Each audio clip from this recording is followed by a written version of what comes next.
Good morning, good afternoon, and good evening, everyone. I know we have attendees from all across the globe, so I want to recognize that.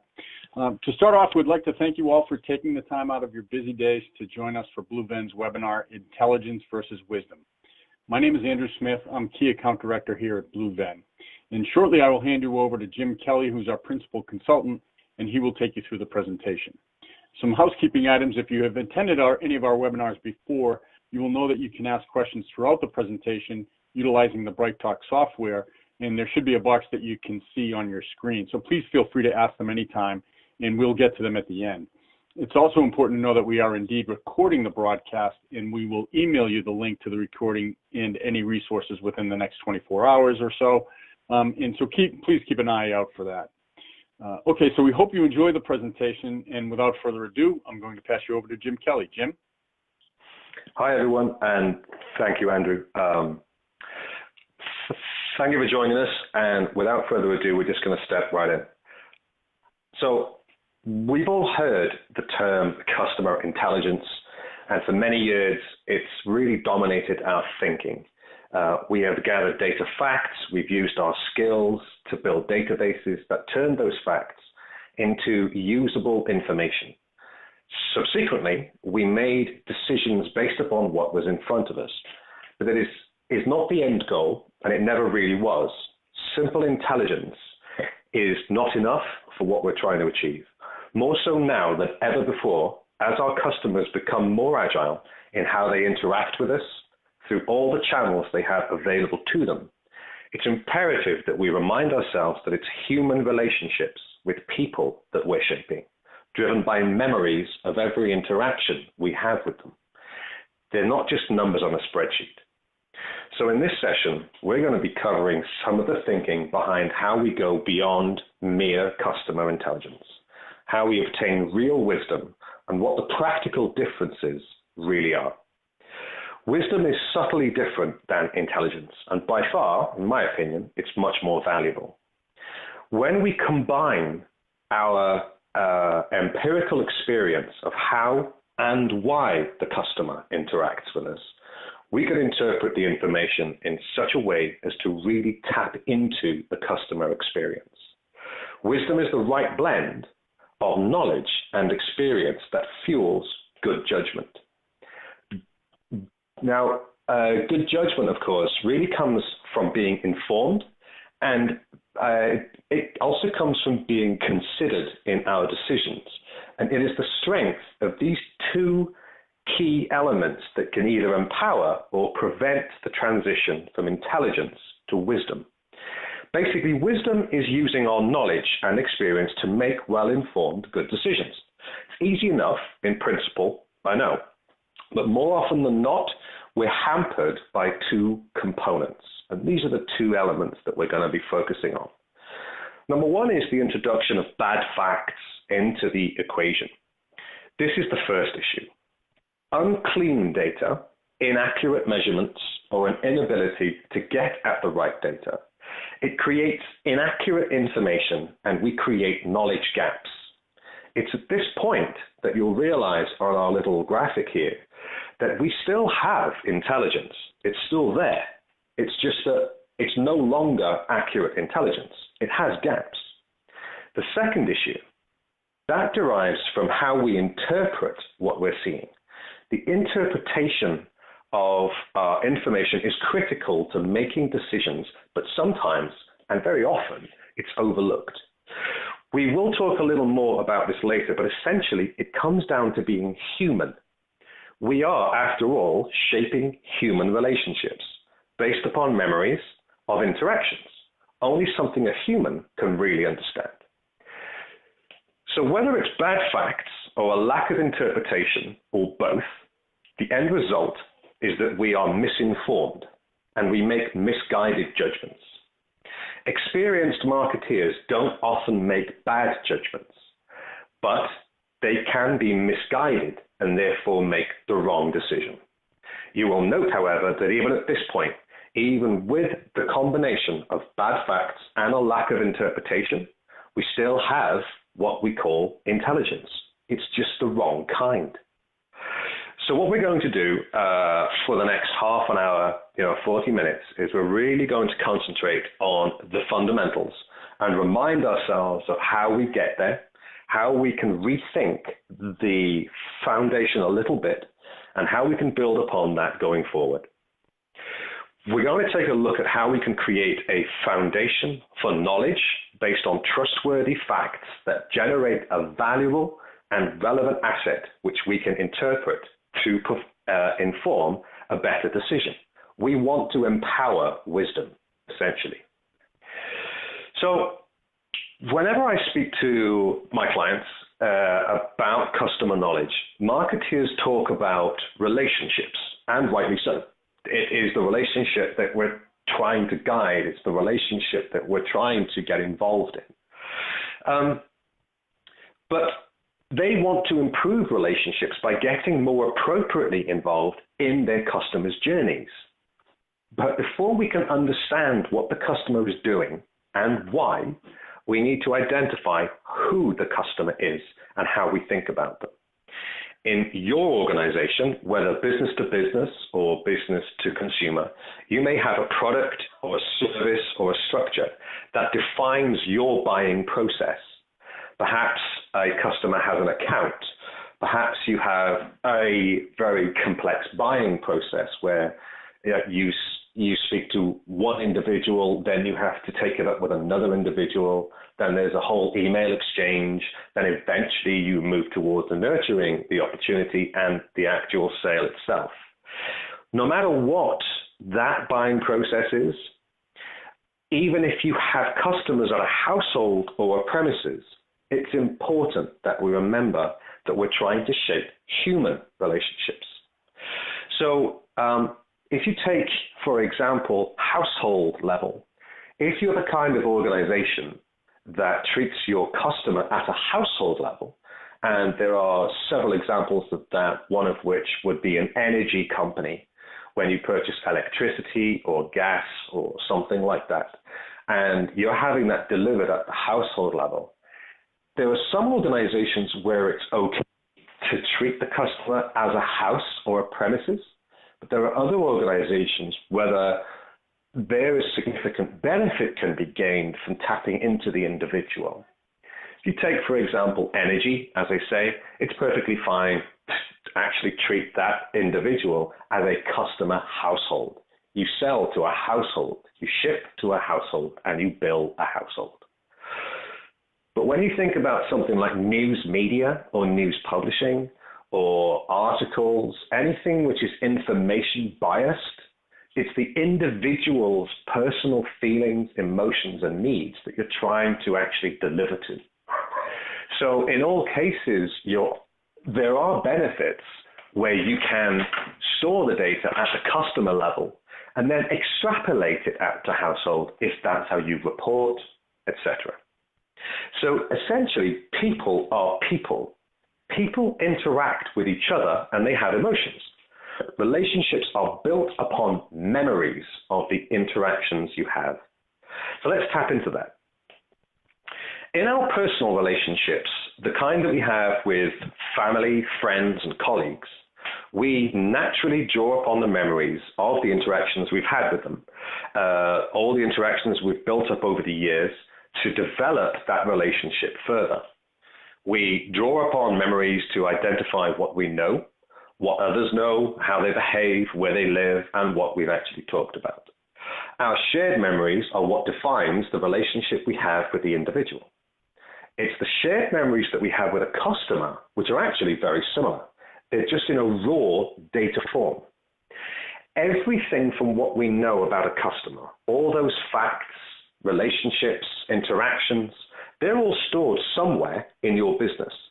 Whether the data comes from existing internal customer databases or third-party data, order processing systems, or behavioral events such as website browsing history, complaints or returns, it's somewhere. Those interactions are stored somewhere in a raw data form. We need to be able to identify how we gather all these memories in order to get a good picture of who the customer is, what they like, what they do, and subsequently how they do it. The main challenge we face, of course, when we're actually gathering all these memories, though, is that in a world where there are multiple channels or touch points, and sometimes there are many operational systems, the memories can become fragmented. And by that, I mean stored in many different places. They can be stored in multiple places, and in some cases, multiple versions of the same information are stored in multiple systems. For example, your customers might be able to provide a forename, a surname, and an email address when they first access your website or when they first speak to you. But you may require more information when they place an order with you or when they start to move further down the value chain, when they sign up to a particular service, for example, or they order a product.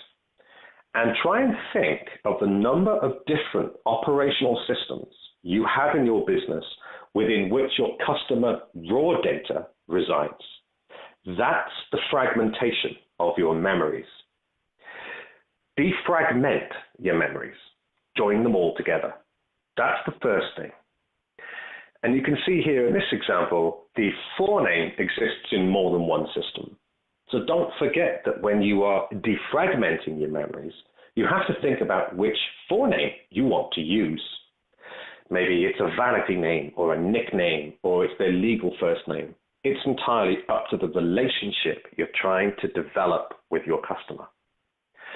And although we'll be covering this in more detail, which is the single customer view element in an upcoming webinar, just in summary, remember that when you're taking all of these operational data sources and you're trying to store them and process them, each element of each customer data, ask yourself key questions in order to create this trustworthy foundation of key good facts.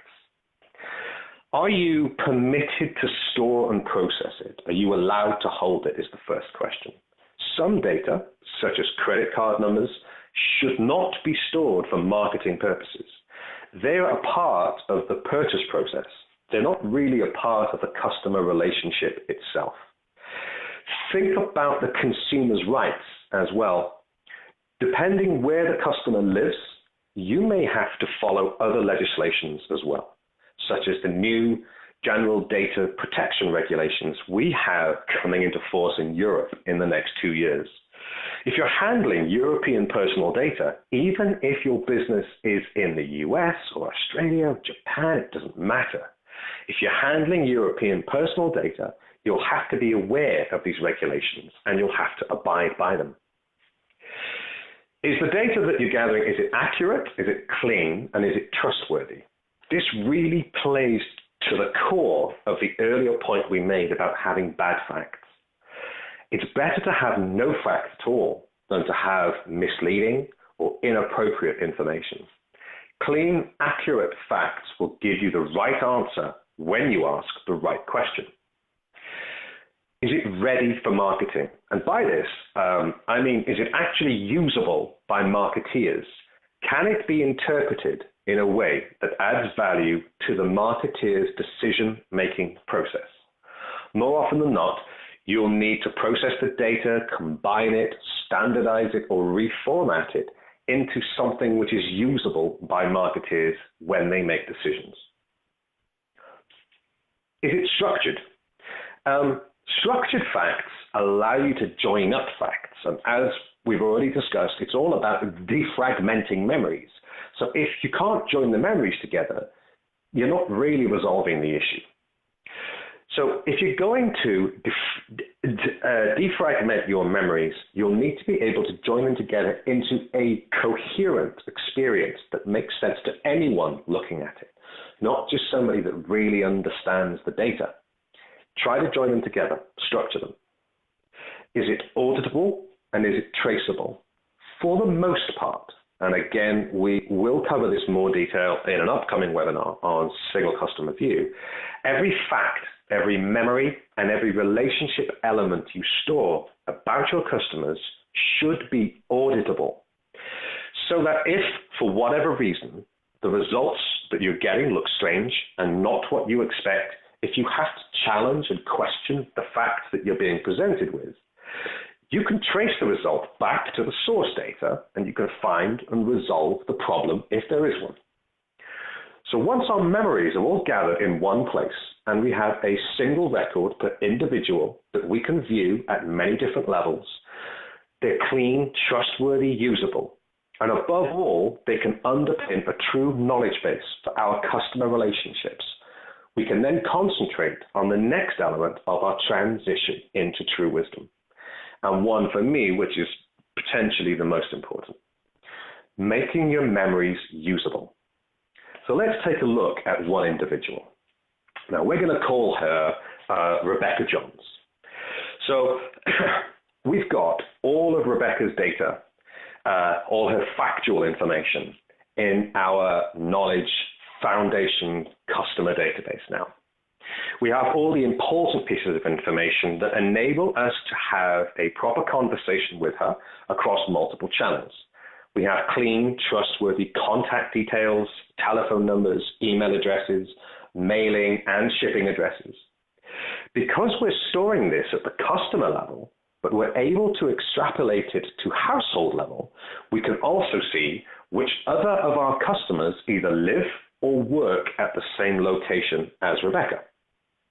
However, we also have every single interaction we've ever had with Rebecca. Not only the commercial exchanges, such as inquiries, orders, purchases, returns, and complaints, but also what she's looked at and not purchased, her browsing history, her preferences, what she's clicked on, what she's read, what she hasn't read. That absorption of the interaction that we've had between her and what we can provide fundamentally separates Rebecca Johns from anybody else in our world. By defragmenting our memories and combining her behaviors across interactions, we can apply our empirical experience to interpret and describe these interactions. We can create descriptive profiles, customer segments, and behavioral patterns that allow us to really understand the relationship we have with Rebecca.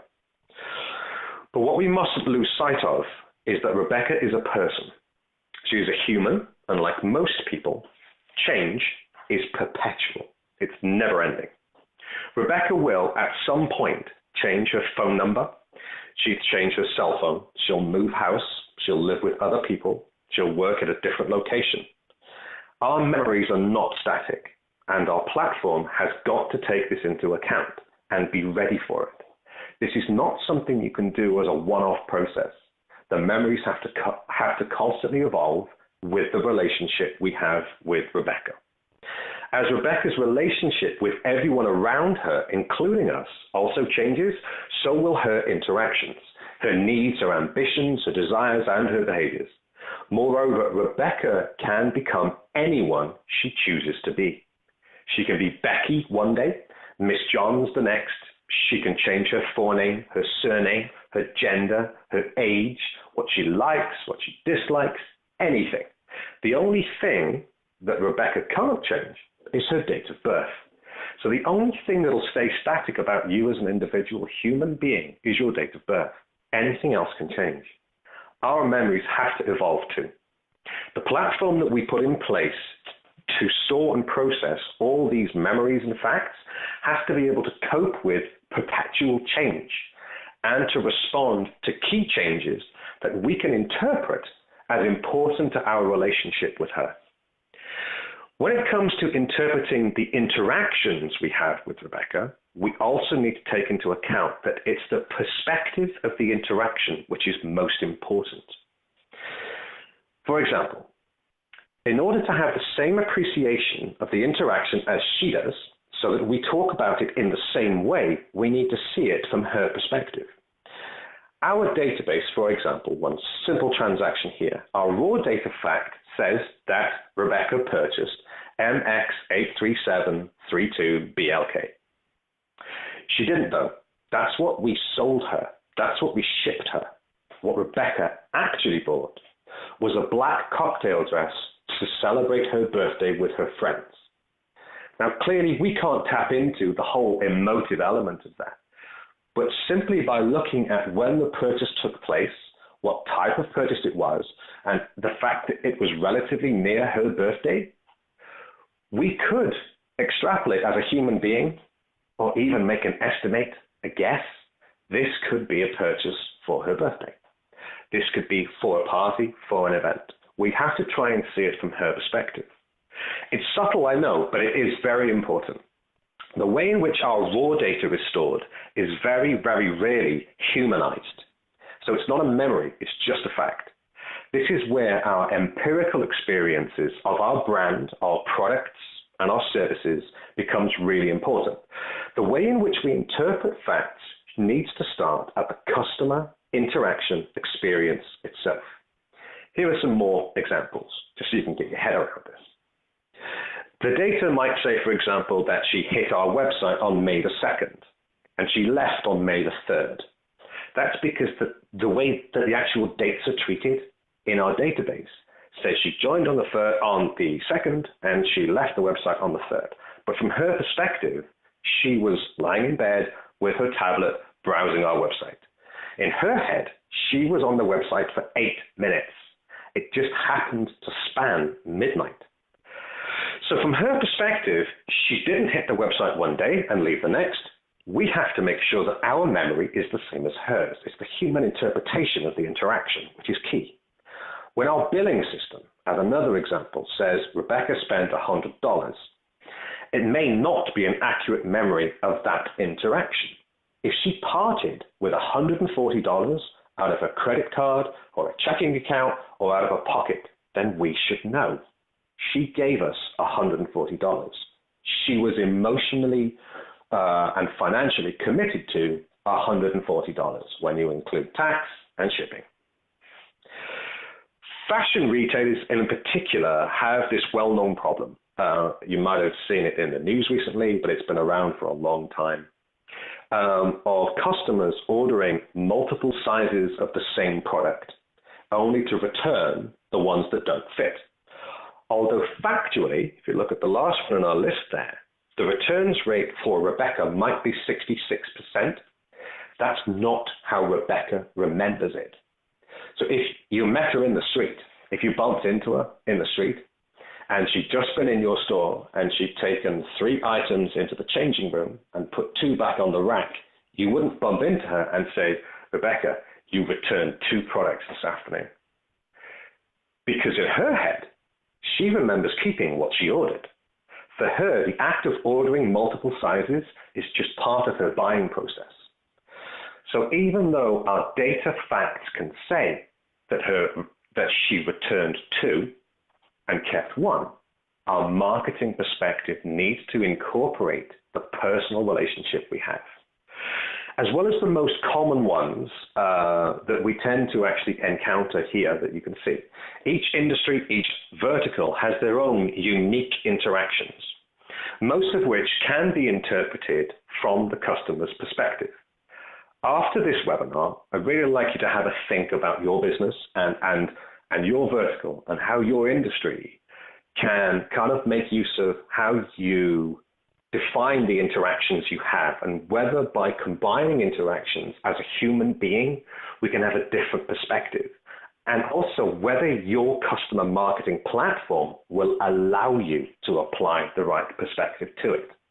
Because if you can't do it yourself as a marketeer, then you're going to find it hard explaining the entire process to somebody else who needs to go in and do it technically.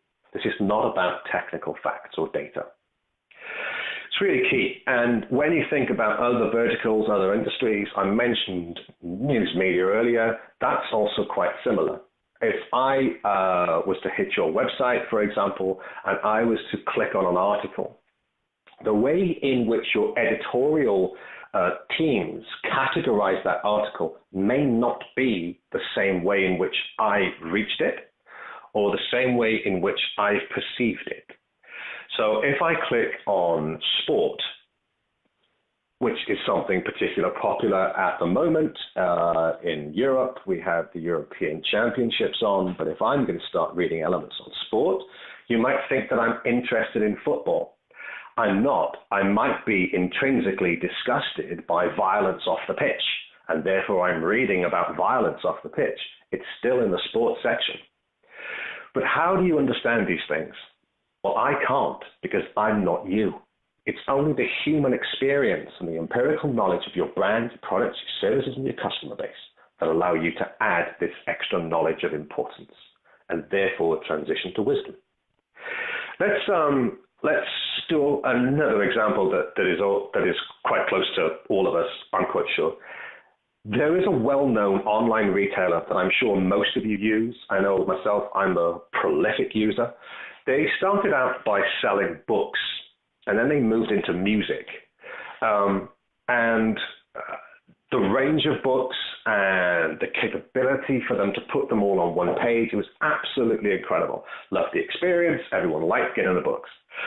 They moved into music. They offered downloads as well as CDs, if you remember those, like Me and all of those things. But one of the key things they did, which was clever, was they would make recommendations to customers based upon what we call interest categories.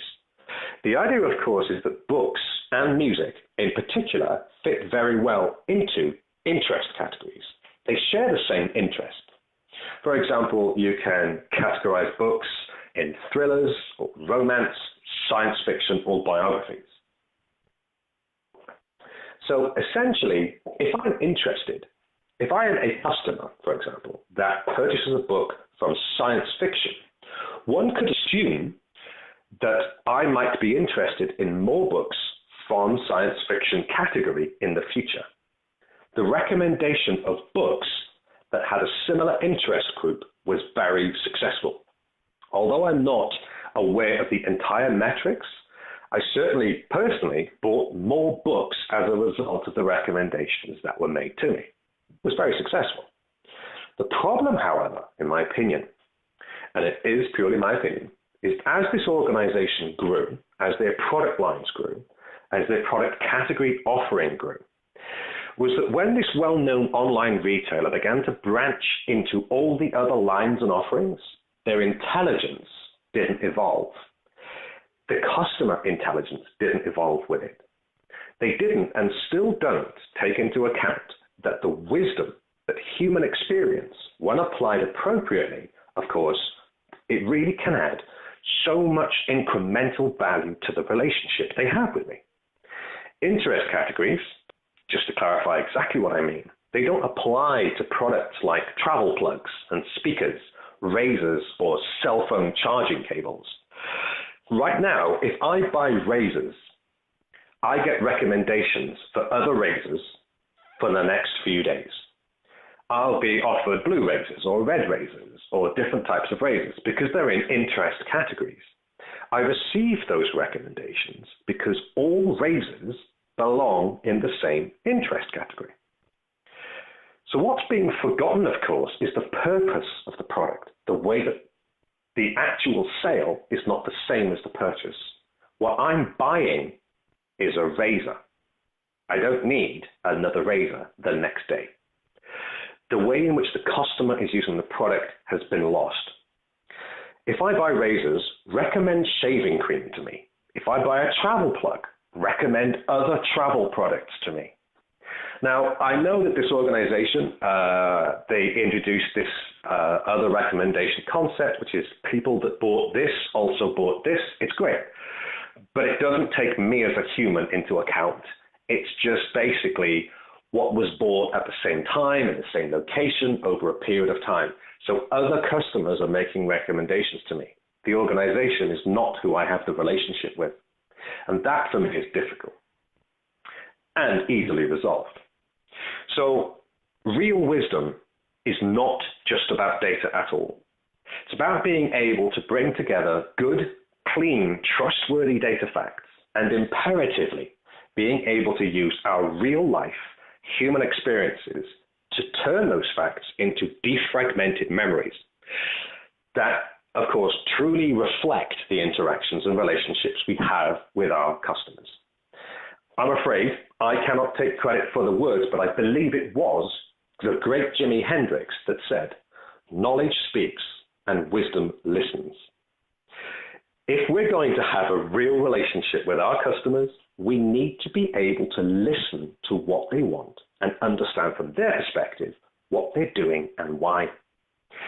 So just to recap, I brought some key thoughts all into one place. Hopefully, by the way, you will have found some, if not all of this, interesting. But let's just have a quick recap. The gathering data is not enough. I'm actually referring here to, it's not just about the data. It's not just about intelligence. It's not just about turning the knowledge into information. It's about interpreting it, every interaction, every exchange of detail, every information share. There's a reason why the customer's doing the things they're doing. And you're a person, you're a human. Interact with them. Have clear marketing goals in mind. Start small, think big. And here what I'm actually referring to is it's better to get some of the interactions really, really right than to get them all kind of mediocre. Because if you can affect one interaction extremely positively, it doesn't necessarily have as much of an impact if every interaction you have with the customer is kind of on the mediocre norm. And the organizations that really differentiate themselves get this right. Data comes from everywhere, and it really can come from all over the place. First party, third party, rented, facts, descriptions, predictions, all of those elements. You need a platform that allows you to bring it together and defragment your memories across all your operational systems. Operational data is for operations. It's not for marketing. So if I give you, for example, if I purchased something from you, one product, and then I return it, I cancel my service, does that mean that I no longer want it? Does that mean that I can no longer afford it? Does that mean that I've gone somewhere else? There are a whole number of different things that it could mean. But importantly, if your marketing database said that I gave you $100 and then I returned it, does that mean that I spent $0 with you? No, I actually spent $100 with you. I wanted whatever it was. I just no longer want it. So it depends how you look at the whole thing. Don't forget that only your date of birth will stay the same. You need an automated process. You don't want to be hand cranking all these facts every day. You don't want an IT team that is having to spend all their time making knowledge for you. You want to be able to actually add wisdom on the intelligence. So automate as much of this as you can. Memories define relationships. Perspective defines the conversation. If I come into your place of business and I talk to you, every interaction we have changes the relationship that we have. You will remember how I dress, how I talk, where I stand, how I sit, what I tell you about my family, my friends, and my hobbies. And you have to remember those things. But then don't forget that the perspective is more important. Why am I telling you these things? What does it mean to me? So use that. Put it into your customer lifecycle. Don't forget your customers are on a journey. Travel with them. And here I'm referring in particular to many years ago, we all had lots of different campaigns that had a start and an end date. Customers don't do that anymore. They're agile. They're agile, fluid beings that live in a world where information, and purchase power, and references and research are available at their fingertips, whether at a PC or online, a smartphone or a tablet. We need to be with them on this journey that they're traveling. We're just a part of the interaction on that route. It's not enough anymore just to have a welcome program and then have an acquisition and then to have a retention program and a churn handling program. We have to start to understand what the customers want. We have to start to listen. And finally, don't confuse big data with lots of data. Here, we're talking about defragmenting memories and joining them together. That's structured data. It's absolutely imperative that when you defrag your memories, you might have a massive amount of data. Big data is an IT construct delivering unstructured data. You can put unstructured data in there, you can, but the memories you have got to join together. So lots of data is where you're going. It's not about looking at big data. It's about gathering lots of data and making sense of it. So as I mentioned earlier, hopefully you found some, if not all, of this session useful. And once again, thank you very much for joining and listening so attentively. I wish you all very well. So I'm going to hand back to Andrew now. Andrew. Excellent. Thank you very much, Jim, and don't go too far. That concludes the presentation portion of our webinar, but we will be answering some questions. So we hope that you have found the presentation beneficial. And as a reminder, we will be sending out the presentation by email soon. So for those who may have entered a little bit late, don't worry. You'll have the opportunity to catch up on the whole entirety of the presentation. At this point, we are ready to answer some questions. We've had a lot of great questions come in, and thank you to everyone who was brave enough to submit a question. If you haven't, there's still time, so please use the BrightTalk software and enter any queries into the box that you should be able to see on your screen. And any questions that we don't manage to cover during this session will be answered directly via email after the webinar offline. So Jim, if you're game, we're going to jump into a couple of questions, if that's all right. Let's see what we've got. So you mentioned early on about single customer view and that we might be talking about that in more detail later, but this first question is around single customer view. Can a single customer view handle multi-device usage where customers are using many different devices during a purchase cycle? Yeah, so actually that question has been asked a couple of times before. I've heard that being asked before, and essentially what, hopefully, because I can't speak to you direct, hopefully I'm getting what you mean right. And what you mean is that during the entire relationship process, the customer is using multiple devices to interact with you. And right now, you have no view of all of those things joined together. That's exactly what I refer to when I mean defragmenting your memories. So if I use my smartphone and I'm hitting one website, you'll have memories over there about me. And if I ring you up and I actually phone you and talk to you, you'll have memories over there about me. You need to actually join them together. If you want to get in touch in future, we can help you work out how. And of course, we are running a webinar, I believe it's next week, about single customer view, which actually goes into more detail about how you achieve this. But you need to defragment those memories, bring them together. So yes, absolutely. That's what a single customer view is really for. Great. This is next one comes from a UK-based organization. Do you know how the GDPR will impact databases? Will an SCV work to rectify any of the GDPR requirements, such as data subject access requests? Wow, very serious questioning. So for those of you on the webinar that don't know what GDPR means, it's the General Data Protection Regulation. It has been ratified by the European Union, and it will become law within the next 2 years. So in 2018, we expect a whole new bunch of legislation which is shared across European companies. But what's important is that it does affect everybody around the world.